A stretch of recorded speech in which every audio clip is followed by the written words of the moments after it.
Who here watches animes? Any Naruto fan? One Piece fan? How about K-dramas? Who watched Queen of Tears? Who cried with Heian and Hyunwoo? How about movies? Do you like movies? Do you love watching movies? Me, I love watching them all.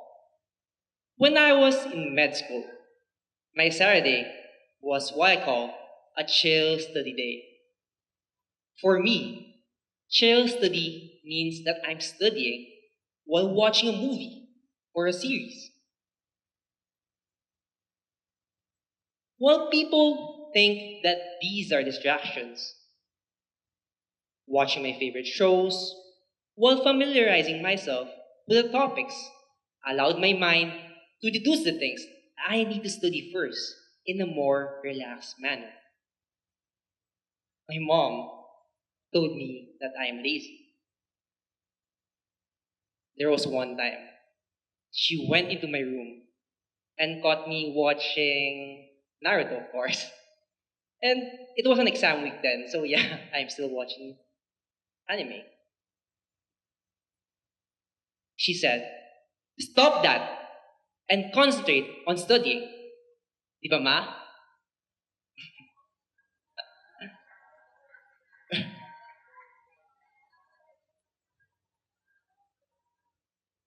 Well, looking back now, I would say that it was a technique of mine, a technique I would call being productively lazy.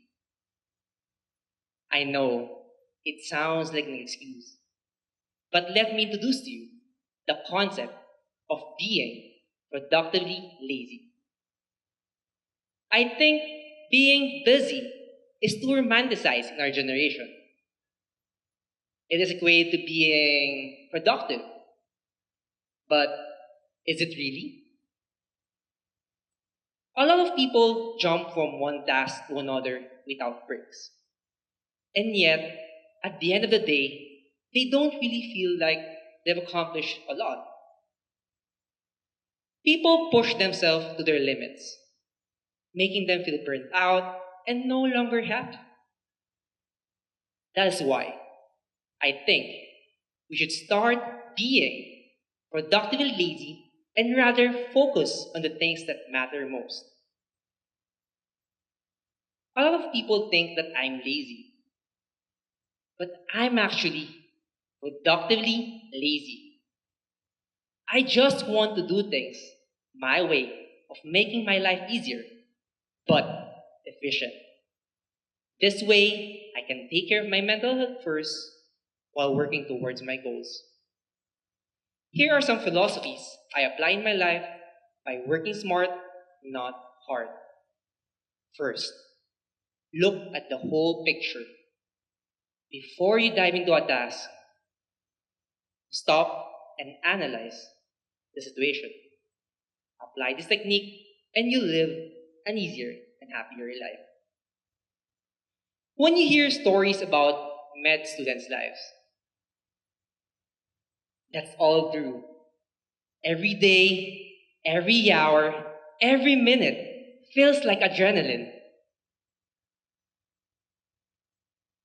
Back then, with the quantity of tasks and exams, I take a breather first. It's really a lot. Tasks and exams were like piercing through our bodies. And of course, caffeine running through our veins. Yeah, we drank a lot of coffee, like, as a med student, yeah.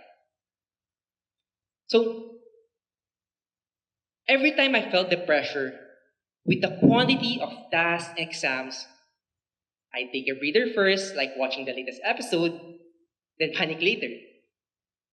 Just kidding. I take a breather first and try to look at the whole picture. From the easiest task or taking a bigger project, there is always an alternative to do things simply. So next time you are overwhelmed with tasks, Pause for a moment, try to look at the bigger picture, and prioritize. Which leads me to the next step. Prioritizing is how I dealt with my tasks the same way I deal with my patients. I organize my tasks in red for emergency, orange for priority, and green for non-urgent.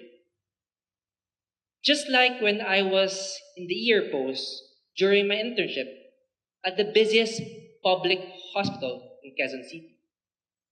Two patients came in. One patient keeps on complaining and just asking for our attention. She's making it seem like she was in excruciating pain. The other one came in unresponsive. As interns, we were taught prioritize red tag patients, which means they are highly critical, as time is the essence in these cases.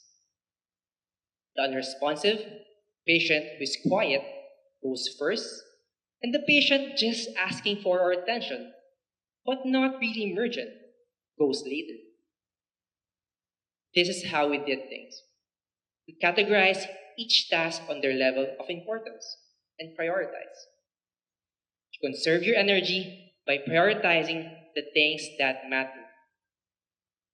Every action should be purposeful.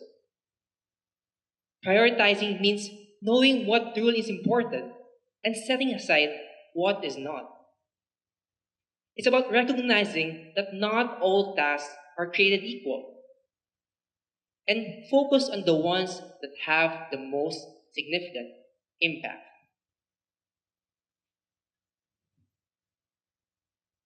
After prioritizing comes the daunting part, deadlines.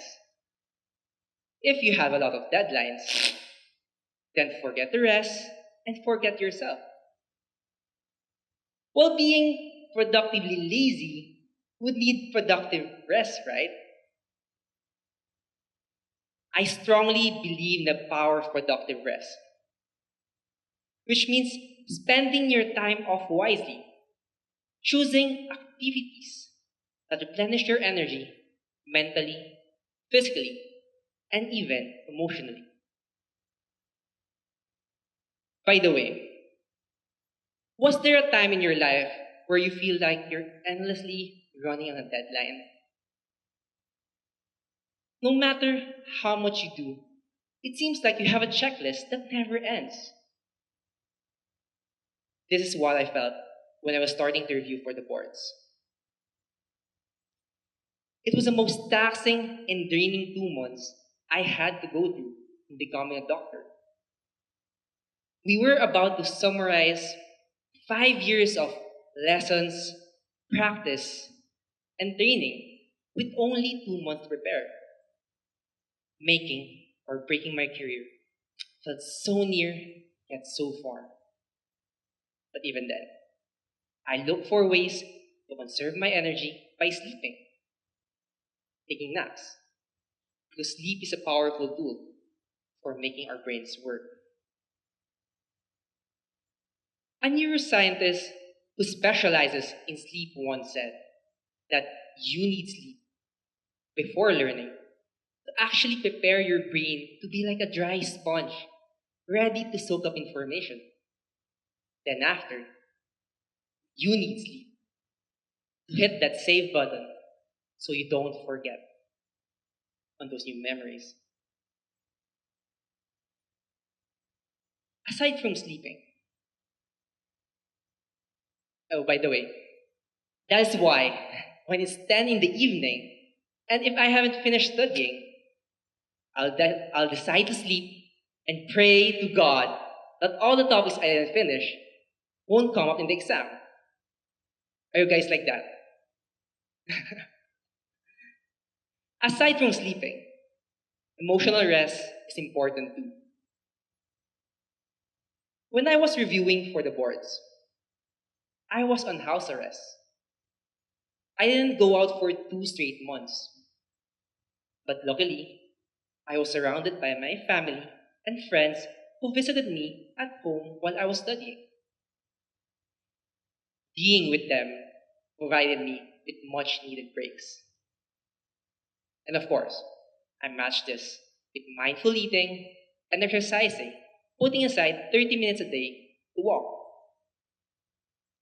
Resting and being productively lazy is a powerful tool. Resting doesn't mean you're lazy. You actually become more resourceful, more comprehensive, and more efficient in absorbing new knowledge. Resting doesn't mean you are weak.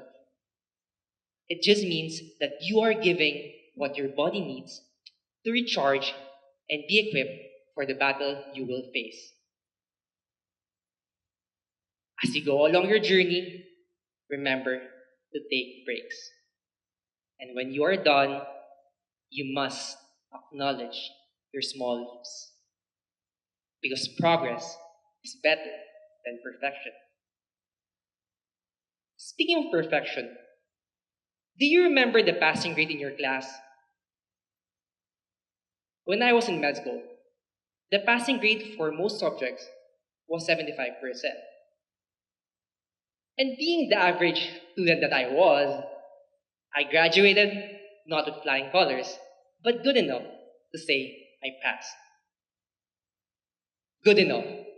I want you to remember that phrase that I've been carrying since I was a student.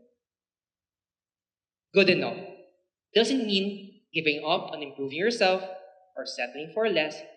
It means recognizing that progress is better than perfection.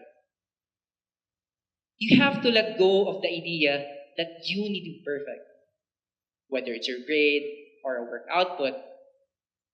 In anything that I do, my goal is to be good enough.